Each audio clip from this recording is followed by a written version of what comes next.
അനുജ രാജേഷ് ഉണ്ട്.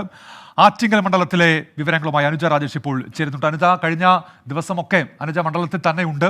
അവിടുത്തെ സ്പന്ദനങ്ങളൊക്കെ ഇതിനോടകം മനസ്സിലായി കഴിഞ്ഞു കാണുമല്ലോ. ഇപ്പോൾ എന്തൊക്കെയാണ് മുന്നണികൾ പങ്കുവെക്കുന്ന പ്രതീക്ഷകൾ അനുജ?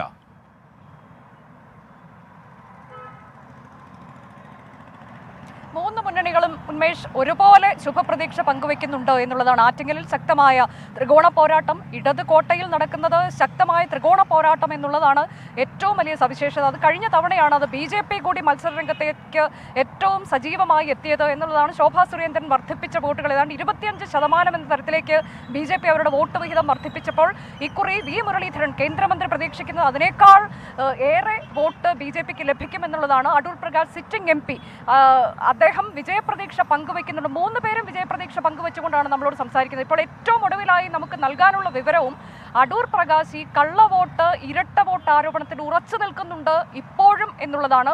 നമ്മൾ ഇന്നലെ സംസാരിക്കുമ്പോഴും ഇന്നിപ്പോൾ അദ്ദേഹം വാർത്താ സമ്മേളനത്തിൽ ഈ വിവരം അറിയിക്കുകയാണ്. അതായത് തെരഞ്ഞെടുപ്പ് കമ്മീഷനെ അദ്ദേഹം കുറ്റപ്പെടുത്തുന്നുണ്ട്, നടപടി സ്വീകരിച്ചിട്ടില്ല എന്നാണ് പറയുന്നത്. 1,60,000-ലേറെ വോട്ടുകൾ കണക്കുകൾ മുന്നോട്ട് വെച്ചുകൊണ്ടാണ് അദ്ദേഹം പറയുന്നത്. ഇത്രയും ഇരട്ട വോട്ടുകൾ ഈ മണ്ഡലത്തിലുണ്ട്. മരിച്ചു പോയവർ വന്ന് വോട്ട് ചെയ്യുന്ന അവസ്ഥയിലേക്കാണ് കാര്യങ്ങൾ. ഇതിൽ നീതിപൂർവകമായ തെരഞ്ഞെടുപ്പ് ആറ്റിങ്ങലിൽ നടക്കാനുള്ള അവസരം തെരഞ്ഞെടുപ്പ് കമ്മീഷൻ ഒരുക്കണം. അത് ഇതുവരെ ഉണ്ടായിട്ടില്ല. തെരഞ്ഞെടുപ്പ് കമ്മീഷൻ ഇപ്പോൾ പുറത്തുവിട്ട കണക്കുകൾ തെറ്റാണ് എന്നുള്ളതാണ്. LDF ഇതിനെല്ലാം പറയുന്നത് പരാജയ ഭീതി പൂണ്ടുകൊണ്ടാണ് അദ്ദേഹം ഇങ്ങനെ ഒരു ആരോപണം ഉന്നയിക്കുന്നത് എന്നതാണ്. അത് തെരഞ്ഞെടുപ്പ് കമ്മീഷൻ പരിശോധിച്ച് 1000-ൽ താഴെ ഏതാണ്ട് 400 ചിൽവാനം കള്ളവോട്ടുകൾ മാത്രമാണുള്ളതെന്ന് തെരഞ്ഞെടുപ്പ് കമ്മീഷൻ കണ്ടുപിടിച്ചതാണ്. അപ്പോൾ ഈ ആരോപണം അത് ദുരുപദിഷ്ടമാണ് എന്നുള്ളതാണ് LDF പറയുന്നത്. പക്ഷേ ഇന്ന് വാർത്താ സമ്മേളനത്തിൽ ആ ആരോപണം ആവർത്തിച്ച് പറയുകയാണ്. എന്നാൽ താൻ വിജയിച്ചു വരുമെന്ന് കൂടി പറയുന്നു. കഴിഞ്ഞ തവണയും ഈ ആരോപണം ഉന്നയിച്ചതാണ്, അത് കൃത്യമാണ് എന്ന് കണ്ടുപിടിച്ചിരുന്നു.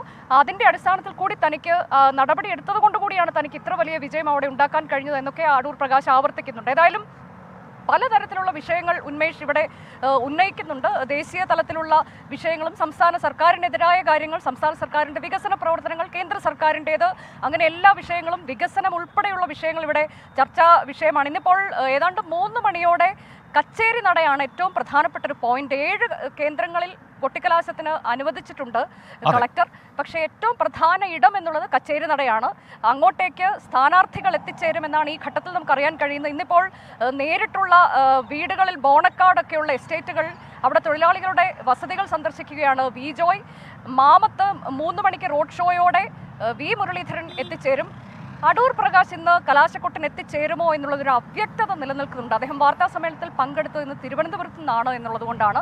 അദ്ദേഹം ഫോണിലൂടെയും ഒക്കെ അവസാനവട്ട വോട്ട് കൂടി ഉറപ്പിക്കുന്ന തിരക്കിലാണ്. അങ്ങനെ ഇന്നിപ്പോൾ 3 മണിയാകുമ്പോഴേക്കും കച്ചേരിനട ജംഗ്ഷനിൽ നമ്മൾ കാണാൻ പോകുന്നത് ഇതുവരെ 1.5 മാസത്തിലേറെ കാലം നീണ്ടുനിന്ന ശക്തമായ പ്രചണ്ഡ പ്രചാരണത്തിന്റെ ഒരു അന്തിമ ഘട്ടമാണ്. ശരിയാണ് അനുജ, അന്തിമ ഘട്ടത്തിലേക്ക് എത്തുന്നു ആറ്റിങ്ങലിൽ എന്നാണ് അനുജ റിപ്പോർട്ട് ചെയ്യുന്നത്.